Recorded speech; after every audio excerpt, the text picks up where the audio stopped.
Self awareness के बिना अगर आप इस एग्जाम की तैयारी कर रहे हैं तो आप एक तरीके से मान लिया आप ऐसा कर रहे हैं कि आप एक ट्रेडमिल पे भाग रहे हैं और आपको लग रहा है कि आप अपनी मंजिल के पास क्यों नहीं आ रहे। आप में से कितने सारे एस्पिरेंट्स हैं जो सुबह से शाम तक पढ़ाई करते हैं, दिन के एंड में आपको लगता है कि आपने तो बहुत पढ़ाई कर ली, मैं तो एग्जॉस्ट हो गया, पर क्या आपने एक्चुअली में कोई प्रोग्रेस करी? और यकीन मानिए कि अगर आप इस तैयारी में सिर्फ और सिर्फ एक दिखावा कर रहे हैं तो ये कमीशन, ये एग्जाम आपको आज नहीं तो कल एक्सपोज कर ही देगा। चलिए अब बात करते हैं इस एग्जाम के सबसे बड़े साइलेंट किलर की, एक ऐसी चीज जो लोग जानते तो हैं पर जान के भी इग्नोर कर देते हैं, जो इस एग्जाम की तैयारी का सबसे ज्यादा डार्क कॉर्नर है। Ladies and gentleman and dear readers, हर साल लगभग 10 लाख 12 लाख लोग एक सपना देखते हैं यूपीएससी सिविल सर्विसेज एग्जामिनेशन को क्लियर करने का। किसी को पावर चाहिए, किसी को प्रेस्टीज, किसी को स्टेटस चाहिए, किसी को बस सर्विस करनी है। सबका अपना अपना रीजन है। हम सब लोग स्टैटिस्टिक्स जानते हैं, 10 से 15 लाख लोग अप्लाई करने वाले हैं। इनमें से 10 से 15 हजार लोग मेंस लिखने वाले हैं। 15 हजार में से 3-1 हजार लोग पर्सनैलिटी टेस्ट तक पहुंचेंगे और उनमें से सिर्फ 1000 या 1000 से कम लोगों का नाम ही उस होली पीडीएफ में आता है, जिस पीडीएफ में आपका नाम देखने का आपका सपना है। हम सबको बताया जाता है कि भैया अगर आपको यूपीएससी सिविल सर्विसेज एग्जाम को क्लियर करना है तो क्या करना होगा? हार्ड वर्क करना होगा। मतलब अपनी किताबें पढ़िए, न्यूज़पेपर्स पढ़िए, नोट्स बनाइए, शॉर्ट नोट्स बनाइए, मॉक टेस्ट लिखिए, बार बार रिवीजन करिए और आज नहीं तो कल आपका सिविल सर्विसेज एग्जामिनेशन क्लियर हो ही जाएगा। पर आज मैं आपसे यूपीएससी सिविल सर्विसेज एग्जामिनेशन में पूछे जाने वाले सिलेबस की बात करने नहीं आया हूं।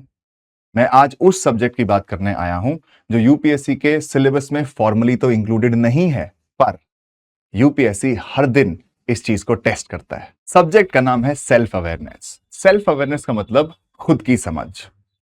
सेल्फ अवेयरनेस के बिना अगर आप इस एग्जाम की तैयारी कर रहे हैं तो आप एक तरीके से मान लिया आप ऐसा कर रहे हैं कि आप एक ट्रेडमिल पे भाग रहे हैं और आपको लग रहा है कि आप अपनी मंजिल के पास क्यों नहीं आ रहे। सेल्फ अवेयरनेस के बिना आपकी तैयारी का क्या होने वाला है, चलिए आपसे बात करते हैं।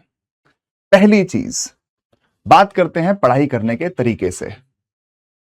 हम सब बहुत सारे एस्पिरेंट्स हैं, डिफरेंट डिफरेंट बैकग्राउंड से आते हैं। किसी के बोर्ड्स में बहुत अच्छे मार्क्स आए हैं, कोई इंजीनियरिंग बैकग्राउंड का है, कोई लॉ का है, कोई मेडिसिन का है, कोई ह्यूमैनिटीज के बैकग्राउंड का है। हम सब ने जीवन में वेरीड लेवल ऑफ सक्सेस पाई होगी अक्रॉस मल्टीपल एग्जाम्स। हमको लगता है कि जैसे हमने बाकी सारे एग्जाम्स को क्रैक किया वैसे ही हम इस एग्जाम को भी क्रैक कर देंगे। कैसे? रिवर्स इंजीनियर करके। हम क्या करने वाले हैं, हम जल्दी से यूट्यूब खोलेंगे, हम कई सारे टॉपर्स की वीडियोस देखेंगे, हम टॉपर्स की स्ट्रैटेजी समझेंगे, हम टॉपर्स के एग्जैक्ट सेम स्केड्यूल्स को कॉपी करना स्टार्ट करते हैं। फॉर एग्जाम्पल, अगर किसी टॉपर ने बोला कि मैं दिन के 12 घंटे पढ़ता था और हिंदू अखबार जो है मैं पंखे से उल्टा लटक के पढ़ता था, अगले ही दिन आप नोटिस करोगे कि हजारों एस्पिरेंट्स एग्जैक्टली यही चीज करने लग गए। अगर आप बिना सेल्फ अवेयरनेस के किसी भी टॉपर की स्ट्रैटेजी को एग्जैक्टली कॉपी करना स्टार्ट करते हैं तो आप अपनी स्ट्रेंथ, अपनी वीकनेस और अपनी कॉग्निटिव रिदम के साथ जस्टिस नहीं कर रहे। हो सकता है कि आप एक वर्किंग कैंडिडेट हो सकता है कि आपका कॉलेज साथ में चल रहा है, यूनिवर्सिटी साथ में चल रही है, पर बावजूद इसके आपके पास 5 very productive hours of the day निकल जाते हैं कि जिसमें आप सिविल सर्विस की तैयारी करते हो। पर बिकॉज आपने मिथिकली सुन रखा है कि मैं 16 घंटे पढ़ा करता था, 16 घंटे की पढ़ाई जो है आपसे हो नहीं पा रही, तो आप सडनली अपने आप को मानने लगेंगे कि यार क्या मैं इनफ चीज कर रहा हूं या फिर नहीं। सिमिलरली ऐसा भी हो सकता है कि आप इस प्रकार के एस्पिरेंट हो, कैंडिडेट हो, जिसको लिख लिख के याद जल्दी होता है, पर बिकॉज किसी टॉपर ने आपको बोल दिया कि भाई मैं तो डिजिटल नोट्स बनाया करता था, आप भी लग गए डिजिटल नोट्स बनाने। ये भूल गए कि आपकी अपनी स्ट्रेंथ क्या थी, कि आपको कैसे याद होता था, आपकी पढ़ाई करने का तरीका था तो था क्या। सेल्फ अवेयरनेस वो ताकत है जो किसी भी टॉपर की स्ट्रैटेजी को देख के आपको यह बता सकती है कि ये स्ट्रैटेजी उस टॉपर के लिए काम करी, पर अगर ये स्ट्रैटेजी मैं फॉलो करूंगा तो ये स्ट्रैटेजी मुझे बर्बाद कर सकती है। चलिए अब बात करते हैं आपकी डेली ग्राइंड की। आप में से कितने सारे एस्पिरेंट्स हैं जो सुबह से शाम तक पढ़ाई करते हैं, न्यूज़पेपर खोलते हैं, पढ़ते हैं, न्यूज़ आर्टिकल्स को अरेंज करते हैं, बहुत सारे डेटा पॉइंट्स निकालते हैं, अपनी किताबें पढ़ते हैं, क्लासेस को फॉलो करते हैं। दिन के एंड में आपको लगता है कि आपने तो बहुत पढ़ाई कर ली, मैं तो एग्जॉस्ट हो गया। पर क्या आपने एक्चुअली में कोई प्रोग्रेस करी? बिना सेल्फ अवेयरनेस के हम अपनी बिजीनेस को प्रोग्रेस मान लेते हैं। बात करते हैं टेस्ट की एनालिसिस की, कि आप मॉक टेस्ट लिखते हैं, आप में से 90% जनता सिर्फ अपने स्कोर को देखती है और आगे बढ़ जाती है। जिनका स्कोर कम आता है वो ये नहीं देखते कि उनका स्कोर कम क्यों आया, वो बोल देते हैं कि क्वेश्चंस ही इरेलेवेंट थे। एक सेल्फ अवेयर कैंडिडेट इतनी आसानी से अपने टेस्ट के स्कोर्स को छोड़ नहीं देता। वो ये मानता है कि क्या पता इन टेस्ट में कम स्कोर का एक रीजन ये था कि उसकी तैयारी में कोई कमी थी, या फिर उसको कोई कोर कॉन्सेप्ट समझ ही नहीं आया। बिना सेल्फ अवेयरनेस के आप अपनी ईगो मसाज करने लगते हैं। अगर आप पॉलिटी की पढ़ाई कर रहे हैं और अगर आपको पॉलिटी अच्छी लगने लगती है तो आप ज्यादा पॉलिटी के मॉक टेस्ट सॉल्व करेंगे। क्यों? क्योंकि इसका आपका कॉन्फिडेंस बूस्ट होता है। आप ये भूल जाएंगे कि आपका इकोनॉमी, आपका एनवायरमेंट, बायोडायवर्सिटी, आपका आर्ट एंड कल्चर ब्लीड कर रहा है, जिसके कारण आपके सिलेक्शन के चांसेस जो हैं घट भी सकते हैं। पर आप पॉलिटी के टेस्ट दे देकर खुद को खुश करना स्टार्ट कर दोगे। ये भूल जाओगे कि इससे लॉन्ग टर्म में आपका नुकसान ही होगा। क्यों? क्योंकि economy, environment, art and culture ये आपको आपका सही आईना दिखा देगी। सेल्फ अवेयरनेस वही ब्रूटल आईना है जो आपको आपकी असलियत दिखाता है। चलिए अब बात करते हैं इस एग्जाम के सबसे बड़े साइलेंट किलर की, एक ऐसी चीज जो लोग जानते तो हैं पर जान के भी इग्नोर कर देते हैं, जो इस एग्जाम की तैयारी का सबसे ज्यादा डार्क कॉर्नर है, जिसका नाम है मेंटल हेल्थ। यूपीएससी की तैयारी बड़ी ही एक आइसोलेटिंग जर्नी है। आप अपने कमरे में बंद हैं और बिना देश दुनिया की परवाह किए हुए, बिना अपने फ्रेंड्स फैमिली की परवाह किए हुए आप अपने गोल की तरफ निरंतर पढ़ाई कर रहे हैं। जैसे जैसे साल बीतते जाएंगे प्रेशर बढ़ता जाएगा। आपके दोस्त, इनको जॉब्स मिली हुई हैं, ये विदेश घूम रहे हैं, ये गाड़ियां खरीद रहे हैं, इनकी शादी हो रही है और आप एक बंद कमरे में अपने गोल की तरफ पढ़ाई करते जा रहे हैं, थके हुए हैं। जैसे जैसे प्रेशर बढ़ता है यहीं पर लैक ऑफ सेल्फ अवेयरनेस और भी ज्यादा डेंजरस होने लगती है। यही जन्म देती है संक कॉस्ट फैलेसी को। आपको लगने लगता है कि जहां मैंने 2 साल 3 साल दे दिए हैं तो मैं यहां क्विट नहीं कर सकता। अगर मैंने अभी क्विट कर दिया तो दुनिया मेरे बारे में क्या सोचेगी। आप अपनी पूरी सेल्फ वर्थ को सिर्फ एक पीडीएफ के साथ जोड़ देते हैं। अगर आपका प्रीलिम्स का एग्जाम क्लियर नहीं हुआ तो आप ये नहीं सोचेंगे कि मेरा सिर्फ एक एग्जाम क्लियर नहीं हुआ, आप ये सोचने लगेंगे कि शायद मैं ही दुनिया का सबसे बड़ा फेलियर हूं।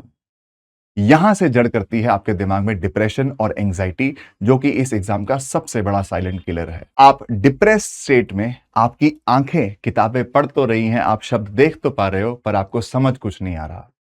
आप बैठे हुए हो घंटों घंटे उन्हीं किताबों के ऊपर, पर आप सिर्फ और सिर्फ अपने आप को एक डिससर्विस कर रहे हो। आपको यह समझना चाहिए कि मेंटल हेल्थ इस एग्जाम में कोई लग्जरी नहीं है, ये आपका कैपिटल है। अगर आप अपने दिमाग को ही बैंकरप्ट कर दोगे तो दुनिया का कोई भी कोचिंग मटेरियल आपको बचा नहीं सकता। एक सेल्फ अवेयर कैंडिडेट ये जानता है कि किताब बंद कब करनी है, कब अपने दोस्तों के साथ और अपनी फैमिली के साथ टाइम स्पेंड करना है। और ऐसा कैंडिडेट जो सेल्फ अवेयर ही नहीं है, वो अपनी सारी की सारी वर्थ को इस पीडीएफ के साथ जोड़ देता है। आखिर में सोचिए कि यूपीएससी आखिर टेस्ट क्या कर रहा है।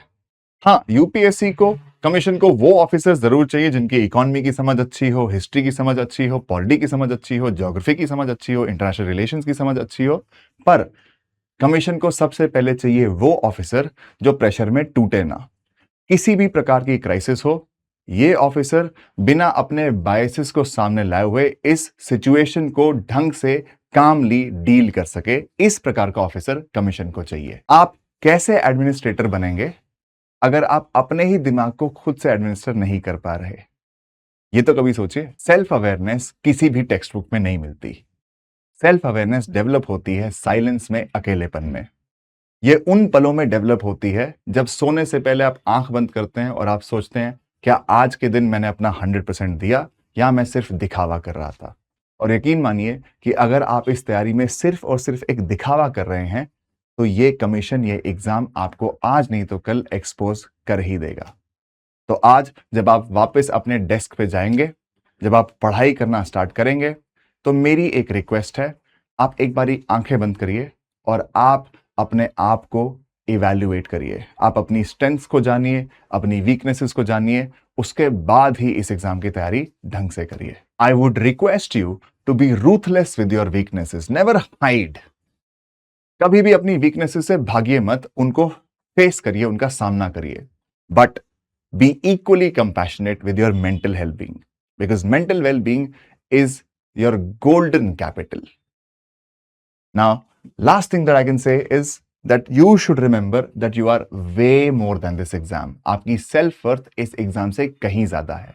ये एग्जाम आपकी जिंदगी का सिर्फ एक पार्ट है, ये आपकी पूरी की पूरी जिंदगी नहीं है। और अगर आप किसी असमंजस की स्थिति में हैं, अगर आपको समझ नहीं आ रहा कि मेरा लेवल क्या है, या अपने आप को आप बहुत ही बेसिक लेवल का इमेजिन कर रहे हैं और आप चाहते हैं कि आप UPSC civil services exam clear करिए, तो PW ओनली IAS लेके आया है अपना प्रारंभ बैच।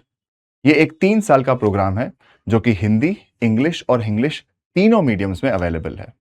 पहले साल हम आपके बेसिक कॉन्सेप्ट्स पे काम करेंगे, अगले साल आपको हम बेसिक से एडवांस लेके जाएंगे, और तीसरे साल हमारा पूरा फोकस होगा आपकी रिवीजन और आपकी प्रैक्टिस पर। तो अगर आप इस एग्जाम की तैयारी बिल्कुल बेसिक से एडवांस लेवल की करना चाहते हैं, तो आप PW ओनली IAS प्रारंभ 2029 बैच ज्वाइन कर सकते हैं।